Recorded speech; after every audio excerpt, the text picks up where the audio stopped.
जय श्री राधे कृष्णा। ओम कुकरेजा चैनल पर आपका हार्दिक स्वागत है। हरि अनंत हरि कथा अनंता में आज सुनिए गोपाष्टमी की कथा। गोपाष्टमी की पूजा विधि, कथा और महत्व भारत में गाय माता के समान है। यह माना जाता है कि सभी देवी देवता गौ माता के अंदर समाहित रहते हैं, तो उनकी पूजा करने से सभी का फल मिलता है। गोपाष्टमी पर्व एवं उपवास, इस दिन भगवान कृष्ण एवं गौ माता की पूजा की जाती है। हिंदू धर्म में गाय का स्थान माता के तुल्य माना जाता है। पुराणों ने भी इस बात की पुष्टि की है। भगवान श्री कृष्ण एवं भाई बलराम दोनों का ही बचपन गोकुल में बीता था, जो कि ग्वालों की नगरी थी। ग्वाल जो गाय पालक कहलाते हैं। कृष्ण एवं बलराम को भी गाय की सेवा, रक्षा आदि का प्रशिक्षण दिया गया था। गोपाष्टमी के एक दिन पूर्व इन दोनों ने गाय पालन का पूरा ज्ञान हासिल कर लिया था। यह पूजा एवं उपवास कार्तिक शुक्ल पक्ष की अष्टमी के दिन होता है। इस दिन गौ माता की पूजा की जाती है। कहते हैं इस दिन तक श्री कृष्ण एवं बलराम ने गाय पालन की सभी शिक्षा लेकर एक अच्छे ग्वाला बन गए थे। गोपाष्टमी पर्व का महत्व, हिंदू संस्कृति में गाय का विशेष स्थान है। मां का दर्जा दिया जाता है, क्योंकि जैसे एक मां का हृदय कोमल होता है, वैसा ही गाय माता का होता है। जैसे एक मां अपने बच्चों को हर स्थिति में सुख देती है, वैसे ही गाय भी मनुष्य जाति को लाभ प्रदान करती है। गाय का दूध, गाय का घी, दही, छाछ, यहाँ तक कि मूत्र भी मनुष्य जाति के स्वास्थ्य के लिए लाभदायक हैं। इसे कर्तव्य माना जाता है कि गाय की सुरक्षा एवं पालन किया जाए। गोपाष्टमी हमें इसी बात का संकेत देती है कि पुरातन युग में जब स्वयं श्री कृष्ण ने गौ माता की सेवा की थी, तो हम तो कलयुगी मनुष्य हैं। यह त्योहार हमें बताता है कि हम सभी अपने पालन के लिए गाय पर निर्भर करते हैं, इसलिए वो हमारे लिए पूजनीय है। सभी जीव जंतु वातावरण को संतुलित रखने के लिए उत्तरदायी हैं। इस प्रकार सभी एक दूसरे के ऋणी हैं और यह उत्सव हमें इसी बात का संदेश देता है। गोपाष्टमी कैसे शुरू हुई, उसके पीछे एक पौराणिक कथा है। किस प्रकार भगवान कृष्ण ने अपनी बाल लीलाओं में गौ माता की सेवा की, उसका वर्णन भी इस कथा में है। गोपाष्टमी पर्व की कथा, गोपाष्टमी से जुड़ी कई कथाएं प्रसिद्ध है, जो इस प्रकार है। कथा 1, जब कृष्ण भगवान ने अपने जीवन के छठे वर्ष में कदम रखा, तब वे अपनी मैया यशोदा से जिद करने लगे कि वे अब बड़े हो गए हैं और बछड़े को चराने के बजाय वे गैया चराना चाहते हैं। उनके हठ के आगे मैया को हार माननी पड़ी और मैया ने उन्हें अपने पिता नंद बाबा के पास इसकी आज्ञा लेने भेज दिया। भगवान कृष्ण ने नंद बाबा के सामने जिद रख दी कि अब वे गैया ही चराएंगे। नंद बाबा ने गैया चराने के लिए पंडित महाराज को मुहूर्त निकालने कह दिया। पंडित बाबू ने पूरा पंचांग देख लिया और बड़े अचरज में आकर कहा कि अभी इसी समय के अलावा कोई शेष मुहूर्त नहीं है, अगले बरस तक। शायद भगवान की इच्छा के आगे कोई मुहूर्त क्या था।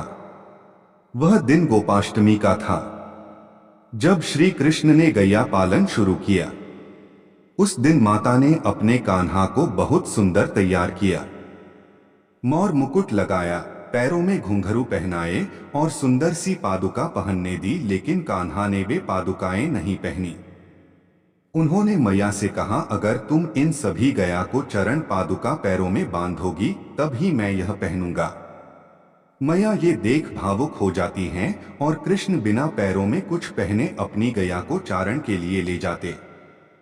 इस प्रकार कार्तिक शुक्ल पक्ष के दिन से गोपाष्टमी मनाई जाती है। भगवान कृष्ण के जीवन में गौ का महत्व बहुत अधिक था। गौ सेवा के कारण ही इंद्र ने उनका नाम गोविंद रखा था। इन्होंने गाय के महत्व को सभी के सामने रखा। स्वयं भगवान ने गौ माता की सेवा की। कथा 2, कहा जाता है कृष्ण जी ने अपनी सबसे छोटी उंगली से गोवर्धन पर्वत को उठा लिया था, जिसके बाद से उस दिन गोवर्धन पूजा की जाती है। ब्रज में इंद्र का प्रकोप इस तरह बरसा की लगातार बारिश होती रही, जिससे बचाने के लिए कृष्ण ने जी 7 दिनों तक पर्वत को अपनी एक उंगली में उठाए रखा था। गोपाष्टमी के दिन ही भगवान इंद्र ने अपनी हार स्वीकार की थी, जिसके बाद श्री कृष्ण ने गोवर्धन पर्वत नीचे रखा था।